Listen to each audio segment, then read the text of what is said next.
Kosuche sungi kube panati malingo aduma yonkindawo wena twa langifihle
Yesu awe mponesi wangu ndizaze nyine rudo ndipawise senjiwa ngandifambe za Yesu murendo redi pasi ndiri murombo mwea garaine nimponesi kana achinzwa shiri dzimwe dzichiputsika adzitire mutsa ngei anondinzwawo anonditungamira nekundiregerera ingandiitwe mutsvene garaine nimponesi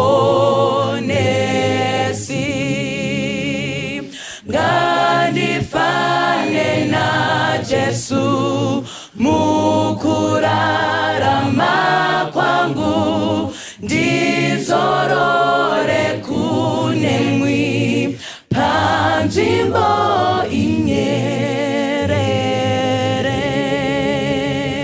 ndibarwe pachaini nerudo rwake Jesu ngandiwe nerutendo garai neni mponesi ngaimbare pachaini nerudo rwake Jesu ngandiwe nerutendo garai neni mponesi.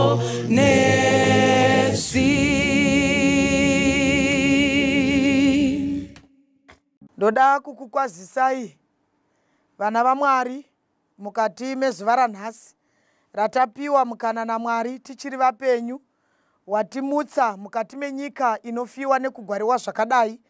Mwari watipa mukana wekuti tigone kuteerera shoko rake mukati mezuva ranhasi. Wanga uri munamato wangu vana vaMwari kuti mukupera kweshoko iri dai Mwari angatibatsira nekutisimudzira mukati mekutenda kwedu. Tichaverenga shoko redu mukati mezuva ranhasi tichishandisa musoro wenyaya unoti iwo ugere pamakumbo ani, ugere pamakumbo ani. Kana tikacherechedza kutaura uku, kana kuti ungava mubvunzo uri kubvunza pamusoro pemakumbo aungafarira kugara mukati meupenyu, muimbi wekwedu kana achiimba unoti iye pamakumbo aJesu ndopoga pandinogona kuumburuka ndiri. Saka muimbi kana achiti unofarira kuumburuka ari pamakumbo aJesu, handizivi vanhu vaMwari mukati mezuva ranhasi kuti iwe ungafarira kugara pamakumbo ani.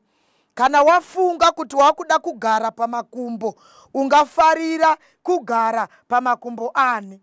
Ndiri kutaura kudai mukati mezuva ranhasi nenyaya yekugara pamakumbo iyi inogona kukupa upenyu husingaperi. Nenyaya yekugara pamakumbo unogona kuzvisarudzira kufa kana kuti kupera kweupenyu hwako. Saka handizivi vanhu vaMwari mukati mezuva ranhasi kuti iwe ungasarudza kugara patsoka dzani kana kuti pamakumbo ani. Isarudzo yako mudikani mukati mezuva ranhasi yekuti makumbo akawanda mukurarama, asi iwe ungasarudza kugara pamakumbo ani. Yakava sarudzo yaSamsoni pamazuva ake kuti asarudze kugara pamakumbo aDherira. Zvakazokonzera kuti nemhaka yesarudzo yaSamsoni atenda kugara patsoka kana kuti pamakumbo aDherira nenguva yaakatora ari nekufarira kwaakaita kugara pamakumbo aDherira, ndo zvakazoita kuti azvifumure nekuzotaura zvose zvepaibva simba rake, zvakazokonzera kuti Samsoni upenyu hwake huparare nemhaka yesarudzo yaakanga aita yekuti waida kugara pamakumbo ani.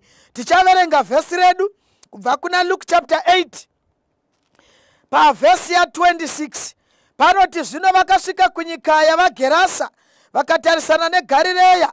Wakati achibuda mugwa panyika, mumwe murume weguta akasongana naye, wakanga ane mweya yakaipa.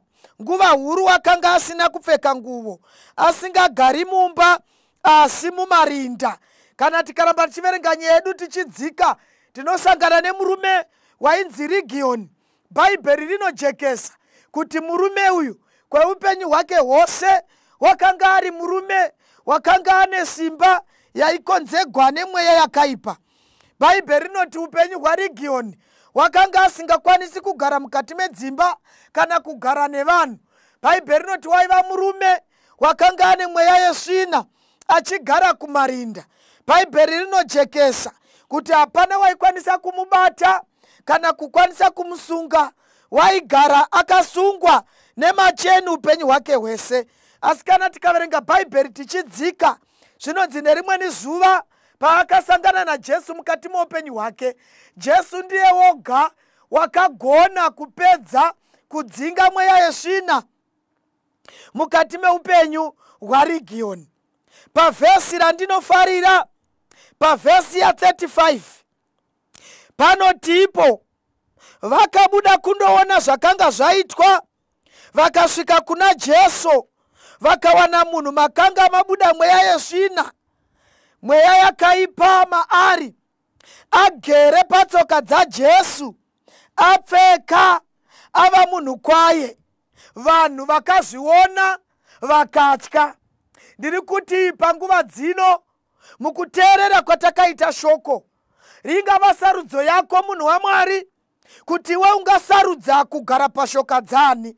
Asi patiri kuverenga vhesi rinotijekesera kuti Region kunyangwe akanga ane mweya yesvina, asi paakasangana naJesu vakazoona mweya yesvina pasisina, vakawana Region asarudza pekugara pakanaka.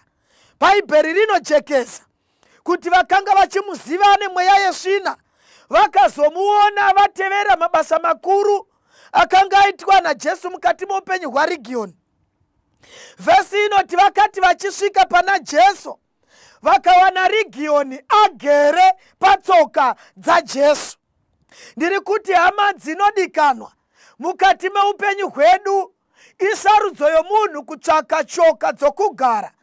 Asi nemhaka yekugara patsoka unogona kuponeswa kana kurashwa. Wanga uri munamato wangu mukati mezuva ranhasi kuti kana tikakwanisa kuita sarudzo yakaitwa naRegion mukati meupenyu hwake, mushure mekunge asangana naJesu, wakavona zvakanaka kuti handichaparadzani naye, zvakanaka kuti ndigare pashoka dzaJesu. Vhesi rinojekesa kuti Region wakazowonekwa agere pashoka dzaJesu, apfeka. Mukati meupenyu hwake waizika Mwari murume, waifamba asina kupfeka, waizika Mwari murume asingagoni kugara pasi, waizika Mwari murume wakanga asiri munhu kwaye. Asi mushure mekusangana naJesu, Bhaibheri rinojekesa kuti Region wakazowonekwa apfeka mukati meupenyu hwake. Ndiri kuti hama dzinodikanwa, hainganiwo shuviro yako here mukati meupenyu hwako kuti paunosangana naJesu, kana wazogara patsoka dzake, haugoni kugara patsoka dzaJesu wakashama. Zvakonzera kuti vanhu vazhinji vafambe mukati menyika ino vasina kupfeka, kukonewa kusarudza pashoka dzekugara. Ndo zvakonzera kuti kunyangwe madzimai paanofamba mukati meupenyu, unogona kukwira bhazi agobva kuZimbabwe kunosvika South Africa akashamira varume vose vari mubhazi, nekuti mukati meupenyu hwake haasati aziva makumbo ekugara. Munhu unogona kupinda pekugezera pakavanda, woita 2 hours achiti uri kugeza akavanda, agozobuda ipapo agopinda panzvimbo yaanoti ndava kundopfeka nokuti ndageza. Unoita 1 hour akazvivharira mumba achiti ndiri kupfeka, asi paanobuda wobuda akashama. Unogona kutofamba chero mazamu pazhe, agofamba achiyamwisa varume vose mukati mebhazi. Zvinokonzerwa namadzimai vasati vaziva pamakumbo okugara. Vhesi inoti Region paakagara patsoka dzaJesu wakavonekwa apfeka. Yanga iri shuviro yangu vateereri kuti mukati meupenyu hwedu, kana tikasarudza kugara patsoka dzaJesu, tichaziva kunyangwe mapfekero, kunyangwe matauriro aRegion akanga achinja nekuti wakanga agara patsoka dzaJesu. Vhesi inoendirira mberi ichitiyo, wakazovonekwa ava munhu kwaye. Haungofumi uri munhu kwaye mukati meupenyu, unotoita munhu kwaye wasarudza patsoka dzekugara. Jesu ndiye unozokurayira, Jesu ndiye unokudzidzisa. Kana ukagara patsoka dzaJesu, kunyangwe matauriro ako anochinja, kunyangwe mapfekero ako anochinja. Kana ukaziva kusarudza tsoka dzekugara, Jesu unokushandura chimiro. Ndiri kutoti Bhaibheri riri kujekesa kuti pakasvika vaitevera Region vachida kuona chimiro chake chakare, vhesi rinoti vakawana Regioni agara. Ndiri kuti hama dzinodikanwa, vamwe vanokundikana chaiko chero kugara vanokoniwa, vanogona kugara vanogara koga kana vakwanisa kusangana naJesu mukati muupenyu. Ririko dambudziko ravanhu vazhinji, chero akapinda mukereke unokonewa kugara, asi Mwari ngaavongwe naRegioni wakasangana naJesu, akadzidza magariro, akaziva pekugara kuti ndogara sei. Mamai mazhinji vanotovigirwa mazambiya chero muchechi, achikonewa kugara, zvinokonzerwa nekusasangana naJesu mukati meupenyu. Wanga uri munamato wangu, hama dzinodikanwa, kuti patiri kuteerera shoko iri dai ringatibatsira. Mubvunzo wangu unoti, kana iwe wafunga zvekugara pamakumbo, unogara pamakumbo ani? Nekuti makumbo mazhinji anosarudzwa navanhu kugara, anovapandutsa kusvika vaita mhandu dzemuchinjikwa. Asi vachagona kusarudza kugara pamakumbo aJesu, kunyange nezvimiro zvavo zvinoshanduka, kunyange matauriro avo anoshanduka, nyangwe vaizikamwa savanhu vasiri vanhu kwavo. Kana vakagara patsoka dzaJesu, zvichavonekwa kuti uyu wava munhu kwaye. Nemhaka yei? Nemhaka yemakumbo auchasarudza kugara paari. Vagara patsoka dzaJesu havararami madiro avo, havatauri madiro avo, vanosara vari vanhu kwavo.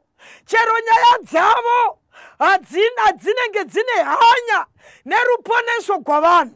Havatauri nyaya dzokusoma, vanenge vachitaura nyaya kwadzo, nekuti vanenge vava vanhu kwavo, vanenge vakagara patsoka dzemunhu kwaye, saka vachafanana naye.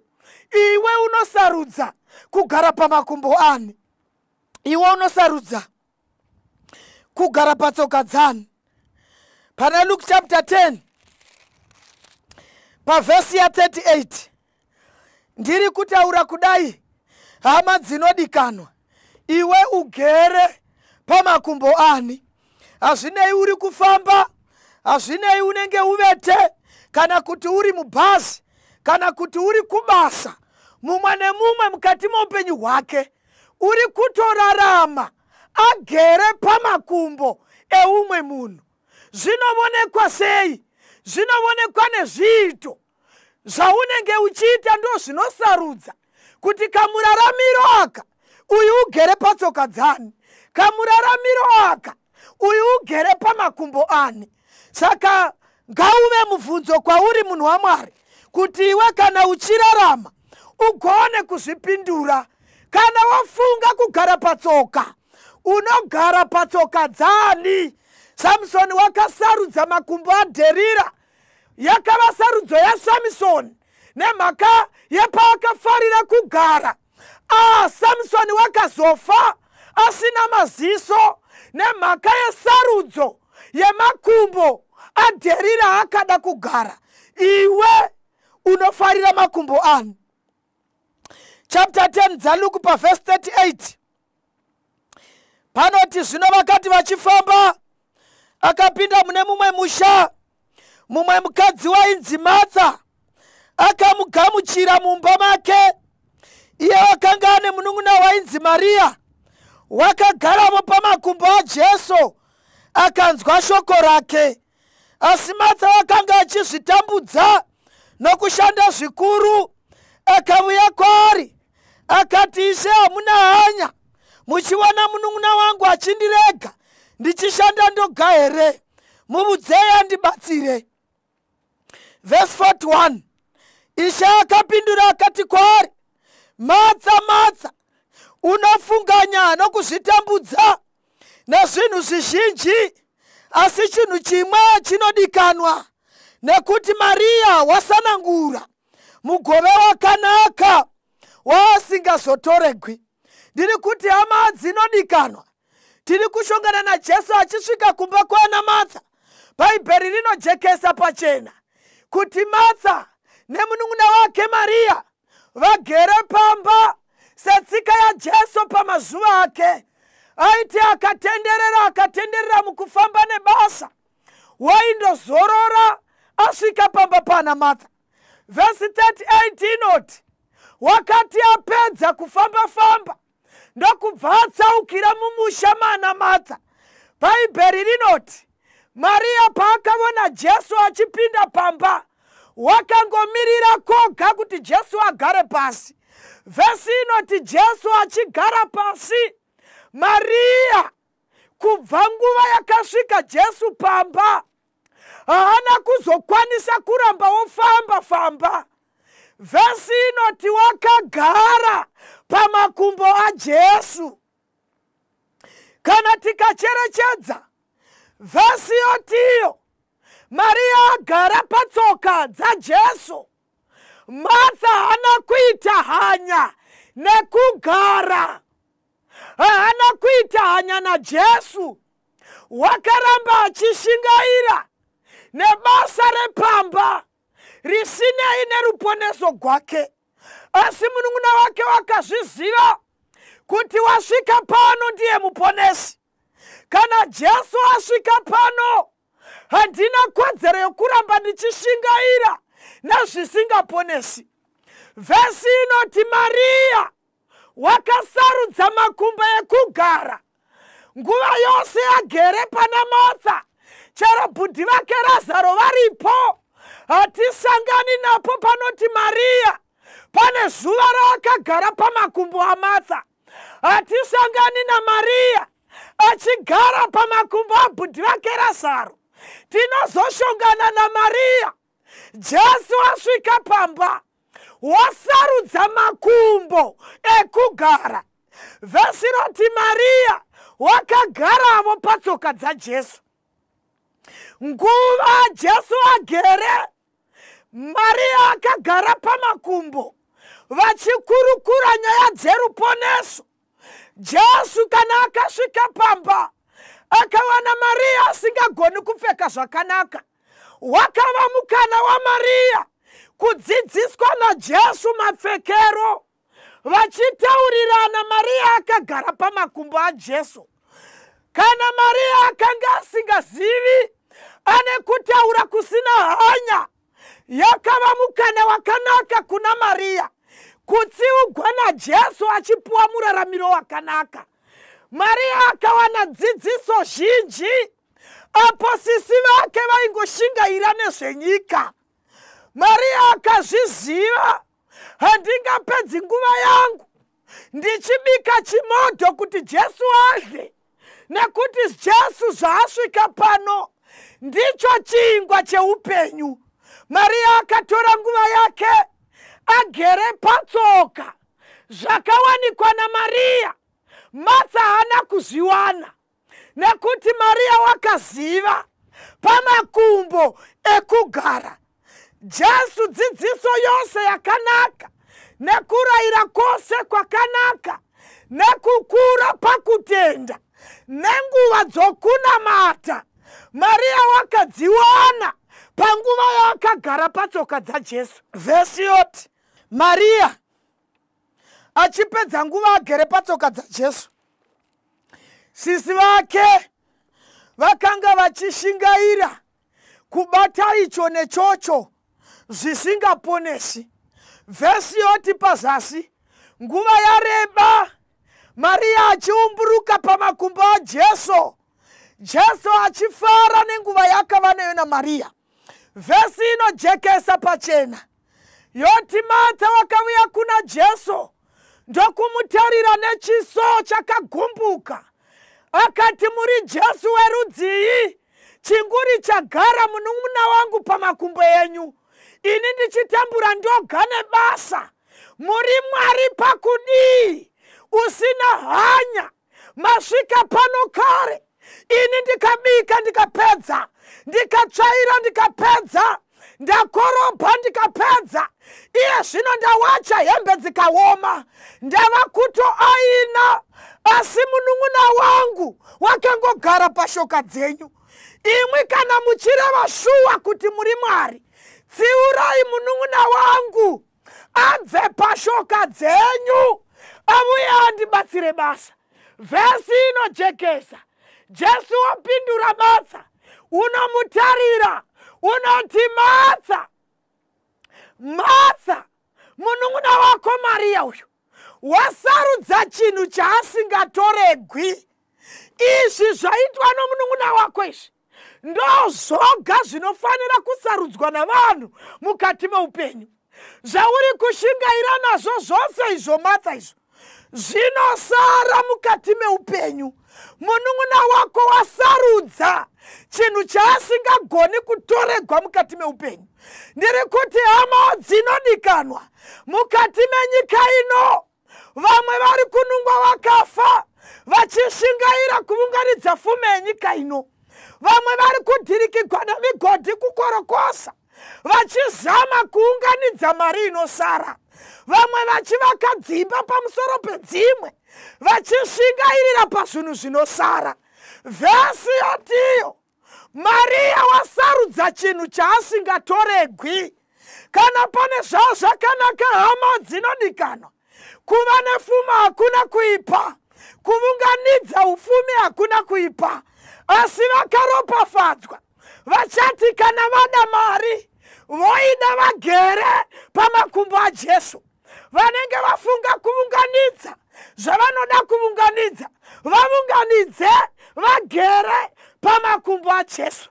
Nekuti zvose zvatinoshingaira tichishayiwa mukana wekunamata Mwari, tichishayiwa mukana wekuita basa raMwari, tiri kungozviunganidzira koga kuti vanotora vagotitorera. Vamwe vari kutitorera zvataunganidza tivate vanouya vachiba. Takasunura zvinobiwa. Tiri kushingairira pazvinhu zvisingatiponesi. Wanga uri munamato wangu hama dzinodikanwa kuti tigone kuita sarudzo yaMaria yekusarudza kugara pamakumbo aJesu. Izvi zvoga izvi zvokunamata Mwari izvi zvokugara muna Jesu izvi ndo zvisingagoni kutorerwa munhu mukati meupenyu hwake. Zvimwe zvose vanotora. Tinogona kuunganidza pfuma asi vanogona kutora. Unogona kutokona kunamata Mwari uchifunga kuti murume wako unonyanya kukuda stereki, asi murume wacho vamwe vakadzi vanogona kufuma vakakutorera. Unogona kukonewa kunamata Mwari nekuunganidza hembe dzokupfeka. Dzimwe dzacho musi waunofa chero wogwara siriyasi vanokutorera. Zvose vanotora asi vachasarudza kugara pamakumbo aJesu. Ndivo voga vachasarudza chavasingagoni kutorerwa. Zvimwe zvose tingava nazvo hama dzinodikanwa mukati meupenyu, asi tikaunganidza zvinhu kana tisiri patsoka dzaJesu tiri kushingairira pasina. Vakaropafadzwa vachati vahwa shoko vasarudza pamakumbo ekugara. Maria wakasarudza kugara patsoka dzaJesu. Ndiri kuti kudiko hama dzangu, ndiri kuti matambudziko akawanda asi vakaropafadzwa vachati chero vakafigwa vanochema vari pamakumbo aJesu. Chero ukarambwa nomurume uchachema uri patsoka dzaJesu. Chero vana vakasakuteerera chema uri pamakumbo aJesu. Utano hwaramba, chipatara chasarenda, majekiseni namapirisi zvaramba. Wadini kuchema uri patsoka dzaJesu. Izhara here yanetsa kumba. Jesu ndiye chingwa. Chinyi chanetsa. Kana kuri mugwere, Jesu ndiye murapi. Kana kuri kusateerera kwevana, Jesu unoti ndini ticha. Wadi kuita zvose zvako uri pamakumbo aJesu. Mubvunzo wangu, kandiwe ugere pamakumbo anu? Vakaropafadzwa vachaita sarudzo mukati mezuva ranhasi. Mwari ndaneta nekugara pamakumbo akawanda. Vamwe vakagara pamakumbo mazhinji vakapesira votaura dzimwe nyaya dzakapesira dzavhiringa pfungwa dzavo kusvika vapedza pfuma yose ichiinda kumakumbo avakanga vakagara. Vamwe vakagara patsoka dzakazoti madzimai acho akati atogwa navamwe varume ivo ndobva vatsvakigwa matsotsi vakapondiwa. Zvakanga zvabvira patsoka dzakanga dzakagariwa. Asi ndiri kuti hama dzinodikanwa, waneta nokugara pamakumbo akasiyana siyana, ndandichikukokavo mukati mezuva ranhasi kuti wadii kumbochinja pamakumbo okugara uye pana Jesu ane ruponeso. Iwe ugere pamakumbo ani. Kana ari pauri kundinzwa wakateererawo mharidzo iyi, ngauve munamato wako munhu waMwari. Ndaneta nokugara pamakumbo ana Dherira, asi sarudzo yangu Mwari ndoda kuuyawo patsoka dzaJesu. Kana vana Regioni vakagona kugara patsoka dzaJesu, vakaonekwa vapfeka vava vanhu kwavo, neniwo Mwari ndinozvishuvira kuti kana ndikagara pamakumbo enyu ndigoziva kuti kupfeka kunopfekwa sei. Kana wagara patsoka dzaJesu, chero uri mukomana, unoonekwa chero namagerego ako, unoonekwa chero namapfekero ako.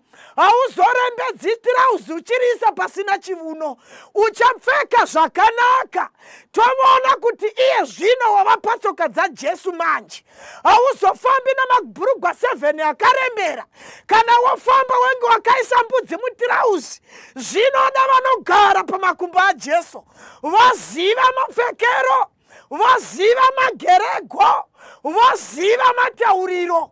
Kana wagara pana Jesu, haungoti chero zvawamwa, chero zvawadla. Ndiri kukukoka hama dzinodikanwa kuti mukati mezuva ranhasi ngatiweone sarudzo iyi. Regioni wakagara pamakumbo aJesu, naMaria akasarudza kugara patsoka dzaJesu. Zvose zvakawira Maria mukati meupenyu hazvina kumuremera, nekuti zvaimuwana akagara pamakumbo akanaka. Jesu achimubatsira mukugwadziwa, mukufigwa, mukuvengwa nasisi vake vachimupopotera. Jesu akamusimbisa kuti pamakumbo angu usabva, nekuti chawasarudza ichi Maria ndochoga chausingatorerwi. Ndiri kuti hama dzinodikanwa, Mwari ngaatikomborere, Mwari ngaachiitire zvakanaka. Pakupedzisira nyika ichipetwa, voga vachakwanisa kugara pamakumbo aJesu. Ivavo voga ndo vachaponeswa. Dai Mwari ngatikomborera nokusingaperi. Amen.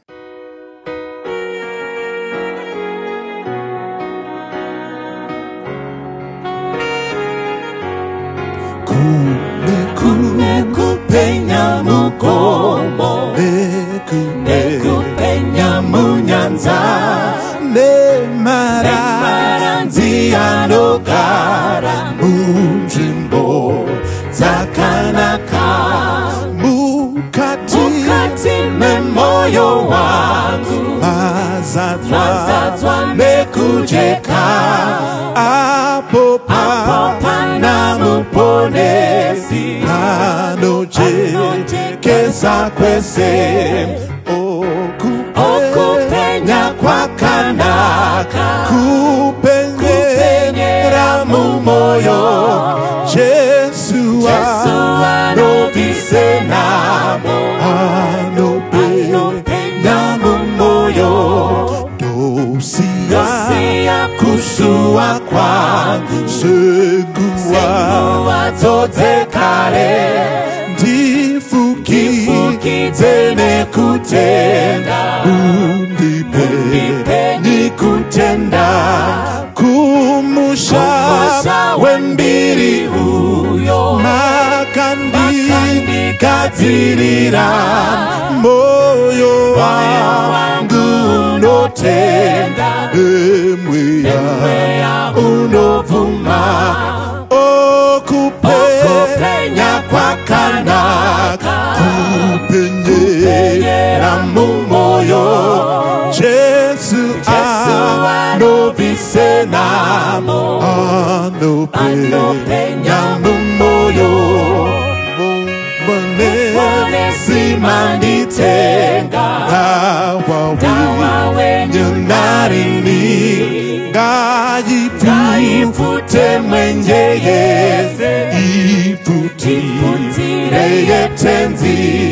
Kumusha umosha wembiri uyo makandikatirira moyo wangu notenda nemweya unovuma okupenya kwakanaka kupenyera mumoyo Jesu anobisenamo anopenya mumoyo okupenya kwakanaka kupenyera mumoyo Jesu anobisenamo anopenya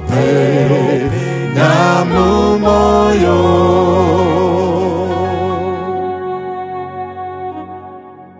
Jesu mnunuri wangu muriri orangu Onesimu nyara hazimu matambudziko